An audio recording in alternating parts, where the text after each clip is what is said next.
Japan के हिंदू देवी देवता एवं सांस्कृतिक सभ्यता। सूर्य के देश जापान में भारतीय धर्म की पताका आज भी फहरा रही है।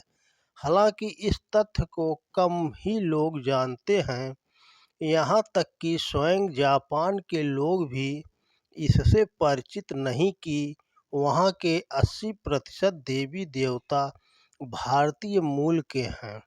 हालांकि 80% शिंतो धर्म प्रधान जापान में भारतीय मूल के मात्र 0.10% लोग ही रहते हैं, अर्थात वहाँ हिंदू अल्पसंख्यक वर्ग में आते हैं। लेकिन हिंदू देवी देवताओं की वहाँ भरमार है, जिन्होंने जापानी संस्कृति में केंद्रीय भूमिका निभाई है व निभा रहे हैं। जापान में भाग्य के 7 देवी देवताओं में 4 तो हिंदू मूल के हैं, यथा बैंजाई-तेन, जिसे हम माँ सरस्वती के रूप में जानते हैं, बिसमोन, जिसे हम कुबेर के रूप में पूजते हैं, डाइकोकुटेन, जिसे हम महाकाल शिव के रूप में पूजते हैं, और किचजोतेन, जिसे हम माँ लक्ष्मी की रूप में पूजते हैं। जापान में भगवान बुद्ध के बाद सरस्वती सबसे अधिक पूजी जाने वाली देवी है।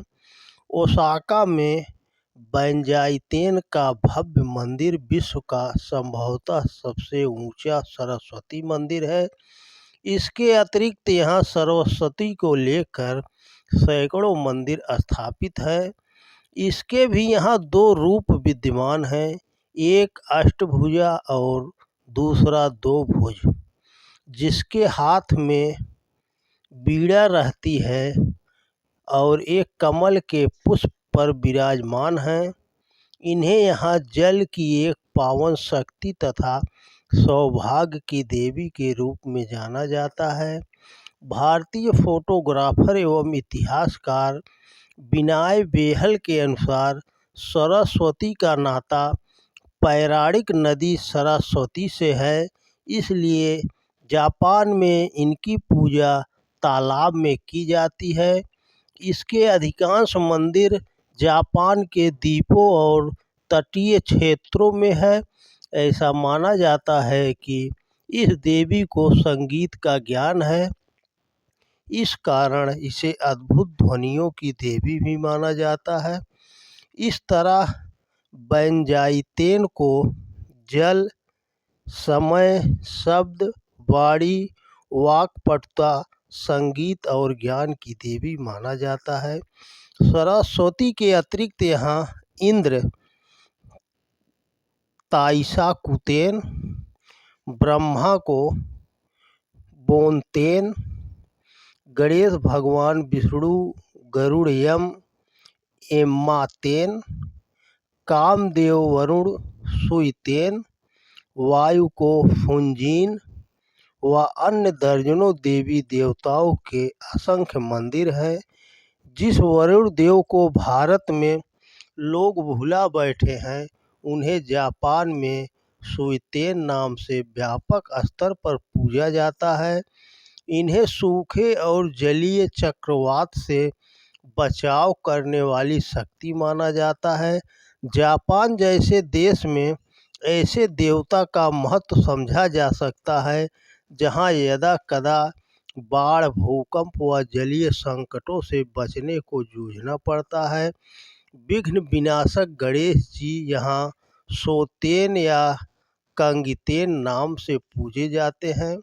अग्निदेव को यहाँ कातेन नाम से पूजा जाता है। काली देवी को डाइकोकुटेन्यो कहते हैं, जिसका पुरुष समकक्ष डाइकोकुटेन है। शिव ईशान यहाँ शांत ध्यान मुद्रा में मिलते हैं। वहीं खोपड़ियों की माला, हाथ में त्रिशूल तथा चारों ओर अग्निचक्र के साथ इनका विकराल स्वरूप भी ध्यान आकर्षित करता है। यम को यहाँ इम्मातेन के रूप में पूजा जाता है। अपनी तीखी चोंच के साथ गरुड़ अन्य पूजनीय देवता हैं। गरुड़ यहाँ करूरा के रूप में पूजित हैं। सूर्य को नित्यतेन पुकारा जाता है और अमेत रासु के रूप में सूर्य देवी को यहाँ सबसे महत्वपूर्ण और प्राथमिक कामी देवी माना जाता है। मालूम हो कि जापान के शिंतो धर्म में देवी देवताओं व दिव्य आत्माओं को कामी के नाम से जाना जाता है।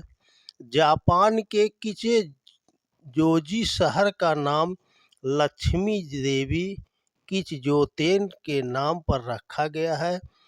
यह शहर जापान की राजधानी टोक्यो से 18 किलोमीटर की दूरी पर स्थित है। चूँकि जापान में हिंदू धर्म का प्रचार बौद्ध धर्म के माध्यम से चीन से होते हुए यहाँ पहुँचा है, अतः यहाँ के देवी देवताओं से चीनी नाम जुड़ते हैं। भारत में इसके आदि उद्भव से जापानी तो दूर भारतीय लोग भी परिचित नहीं हैं। हालांकि अब धीरे धीरे यहाँ के लोग देवी देवताओं को इस पक्ष से परिचित हो रहे हैं और भारत जापान के सांस्कृतिक संबंधों की प्रगाढ़ता में नए आयाम जुड़ रहे हैं। देवी देवताओं की समानता के अतिरिक्त इस लैंड ऑफ हेवन के नाम से चर्चित जापान देश की संस्कृति में भारतीय दर्शन एवं धर्म की छाप स्पष्ट रूप से खोजी जा सकती है। भाषा एक ऐसा ही पहलू है।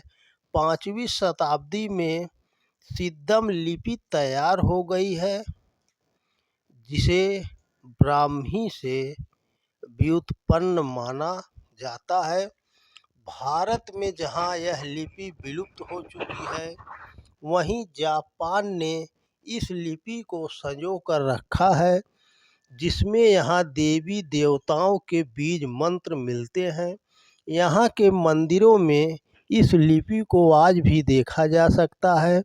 यहाँ होम व हवन आदि के कर्मकांड लगभग वैसे ही संपन्न किए जाते हैं जैसे कि भारत में। जापान की भाषा काना में कई संस्कृत शब्द सुनाई देते हैं। मालूम हो कि काना का आधार संस्कृत है।